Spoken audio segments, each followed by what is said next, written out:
جس وقت شام ہو اور جس وقت صبح ہو اللہ کی تسبیح کرو یعنی نماز پڑھو، اور آسمانوں اور زمین میں اسی کی تعریف ہے، اور تیسرے پہر بھی اور جب دوپہر ہو اس وقت بھی نماز پڑھا کرو۔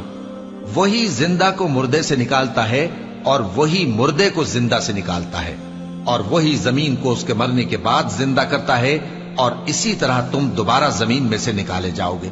اور اسی کی نشانیوں میں سے ہے کہ اس نے تمہیں مٹی سے پیدا کیا، پھر اب تم انسان ہو کر جا بجا پھیل رہے ہو، اور اسی کی نشانیوں میں سے ہے کہ اس نے تمہارے لیے تمہاری ہی جنس کی عورتیں پیدا کی تاکہ ان کی طرف مائل ہو کر آرام حاصل کرو، اور تم میں محبت اور مہربانی پیدا کر دی۔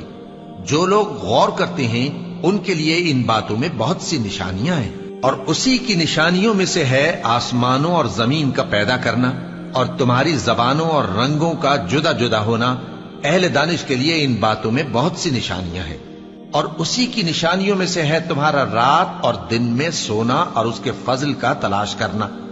جو لوگ سنتے ہیں ان کے لیے ان باتوں میں بہت سی نشانیاں ہیں۔ اور اسی کی نشانیوں میں سے ہے کہ وہ تم کو خوف اور امید دلانے کے لیے بجلی دکھاتا ہے، اور آسمان سے بارش برساتا ہے، پھر زمین کو اس کے مر جانے کے بعد زندہ و شاداب کر دیتا ہے۔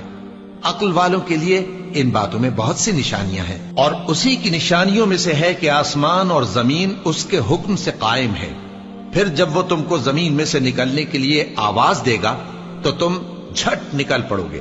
اور آسمانوں اور زمین میں جتنے فرشتے اور انسان وغیرہ ہیں اسی کے مملوک ہیں، اور تمام اس کے فرما بردار ہیں۔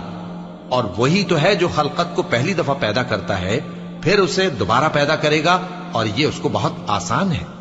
اور آسمانوں اور زمین میں اس کی شان نہایت بلند ہے، اور وہ غالب ہے، حکمت والا ہے۔